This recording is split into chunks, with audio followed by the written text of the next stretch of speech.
Paragraphe 2, logarithme d'une fonction. Alors cette fois-ci, on revient avec la fonction logarithme naturel ou logarithme népérien. Donc ici, c'est bien la fonction ln dont on va parler.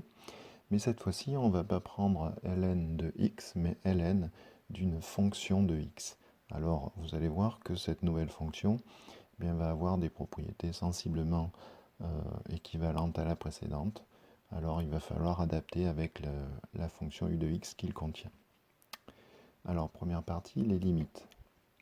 Propriétés.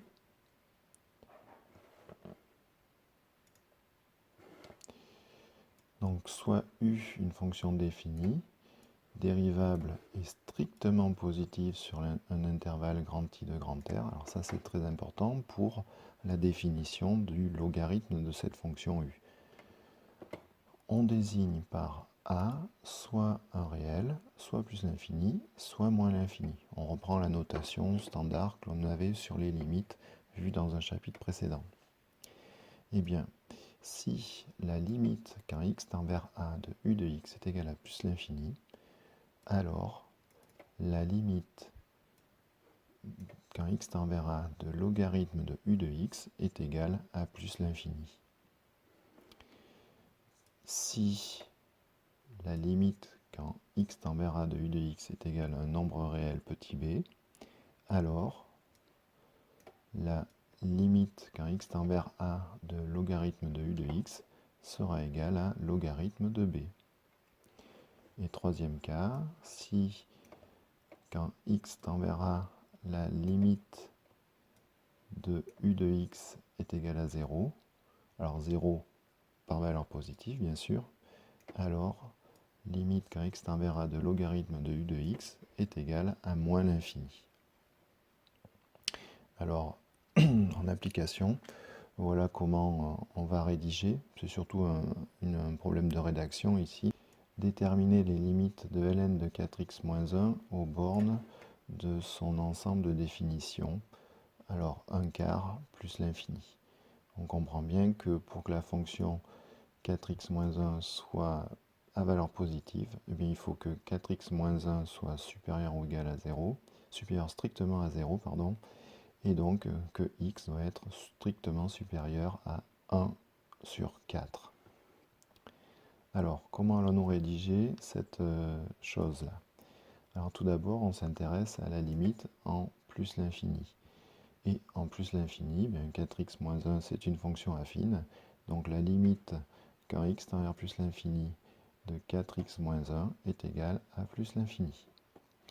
Et on sait que quand x tend vers plus l'infini, eh bien la limite de logarithme de grand X est égale à plus l'infini. Donc, alors c'est là le nouvel argument à utiliser, par composition, on compose les deux fonctions précédentes, un logarithme de x et 4x-1. Donc on appelle ça la composition. Par composition, on peut affirmer que la limite quand x tend vers plus l'infini de logarithme de 4x-1 est égale à plus l'infini.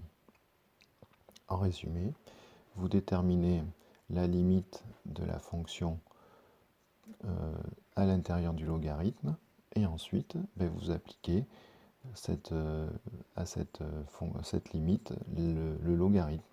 Donc trois cas se présentent, soit c'est 0, auquel cas la limite sera moins l'infini, soit vous avez une valeur constante, auquel cas la limite sera le logarithme de cette valeur constante, soit vous trouvez plus l'infini et le logarithme sera, la limite du logarithme sera plus l'infini aussi.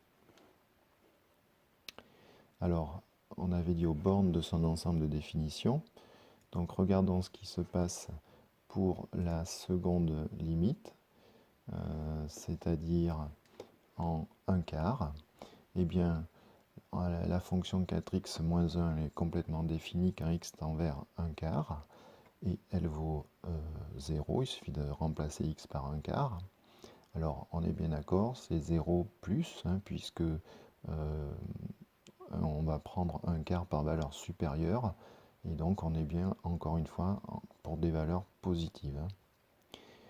Alors, sous ces conditions, la limite quand grand X tend vers 0 plus de logarithme de grand X est égale à moins l'infini. Donc, par composition, comme précédemment, la limite quand x tend vers un quart de logarithme de 4x moins 1 est égale à moins l'infini. Alors, la fonction dérivée, maintenant, eh bien, propriété, soit u, une fonction définie et dérivable est strictement positive sur un intervalle i de grand R, toujours pour la définition du logarithme, eh bien la dérivée de logarithme de u de x est égale à u' sur u. Alors on retrouve cette fonction, on retrouve la définition de la dérivée du logarithme. Si je prends u de x égale x, eh bien la dérivée de u de x c'est 1, et je retrouve bien le fait que le logarithme de x est égal à 1 sur x. Alors regardons un exemple.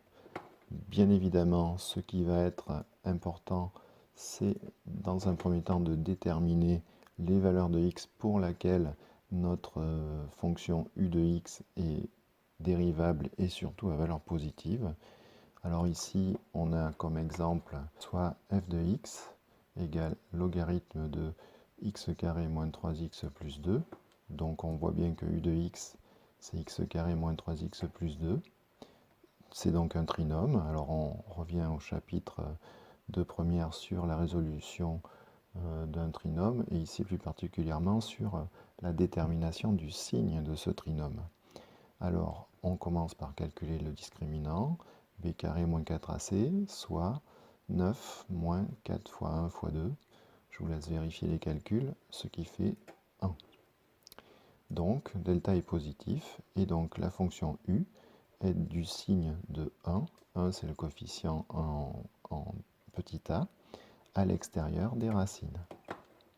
Donc ces racines, je les détermine, et je vois que donc x1 qui s'écrit moins b moins racine de delta sur 2a vaut 3 moins 1 sur 2, c'est-à-dire 1, et x2 qui vaut moins b plus racine de delta sur 2a vaut 3 plus 1 sur 2, c'est-à-dire 2.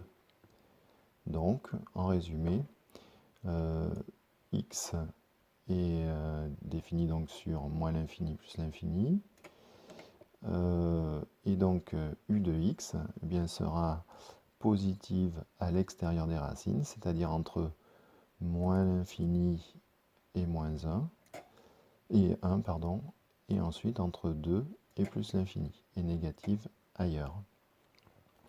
La fonction f est dérivable sur moins l'infini 1 exclu, union 2 plus l'infini 2 exclu. Alors comme f' de x est égal à u' sur u, et que u de x' est égal à 2x moins 3, je vous rappelle que u de x c'était x carré moins 3x plus 2, donc 2x moins 3 pour la dérivée, eh bien je peux affirmer que f' de x égale 2x moins 3 sur x carré moins 3x plus 2. Alors dans les exercices, on peut vous donner l'ensemble de dérivabilité de la fonction f pour ne pas avoir à faire l'étude sur le trinôme. Alors après les dérivées, on peut regarder ce qui se passe pour la primitive d'une fonction de ce type. Alors primitive, propriété, soit u, une fonction définie, dérivable, est strictement positive sur un intervalle i de grand R. Les primitives de la fonction u' sur u sont de la forme logarithme de u de x plus c, où c est une constante réelle. Alors, on sait que une fonction est une primitive d'une autre fonction si en la dérivant on retrouve la fonction de départ. Et bien là on comprend bien que d'après la formule du petit 2, la dérivée de logarithme de u de x étant égale à u' de x sur u de x, on a bien une fonction qui est candidate à être une primitive de la fonction u' sur u. Je rappelle que l'on a vu dans un chapitre précédent les primitives des fonctions u' sur u puissance n, où justement où n était supérieur à 1, et dans ce cas-là, on a une fonction du type moins 1 sur n plus 1, fois 1 sur u puissance n plus 1. Alors prenons un exemple. Soit f de x, la fonction définie par 2x sur x carré moins 1. Donc on va appeler soit u de x égale x carré moins 1. Alors dans cette partie-là, il faudra bien évidemment être capable d'identifier donc un quotient et au numérateur la dérivée ou une expression qui ressemble à la dérivée du dénominateur. Donc ici, on voit bien que u de x, c'est x carré moins 1. Alors u de x est égal à x moins 1 fois x plus 1. Sa transformation est liée au fait qu'on utilise une identité remarquable, a carré moins b carré. Et donc, on peut en déduire que u de x sera positive, strictement, si et seulement si x appartient à l'intervalle moins l'infini moins 1, union 1 plus l'infini, moins 1 et plus 1 étant exclus. Alors, pourquoi j'ai le droit de dire ça? Bien, tout simplement, j'évite de faire le calcul du discriminant fait précédemment pour déterminer le signe de u de x, puisque je connais une forme factorisée de u de x, et que donc les racines de mon trinôme u de x eh bien, sont les valeurs qui annulent mon produit, c'est-à-dire 1 pour le facteur de gauche et moins 1 pour le facteur de droite. Donc j'ai deux racines, et le signe de u de x, eh bien c'est le signe il est du signe de a à l'extérieur des racines. A, c'est le coefficient qui est devant x carré, c'est-à-dire 1 ici, positif. Donc, ça sera positif entre moins l'infini et moins 1 exclu, union 1 exclu plus l'infini. Alors 2 plus, u' de x égale 2x, et donc f est bien de la forme u' de x sur u de x. Les primitives de f sont donc de la forme logarithme de u plus c, où c est une constante réelle, sur l'intervalle moins l'infini moins 1 exclu, union 1 plus l'infini 1 exclu.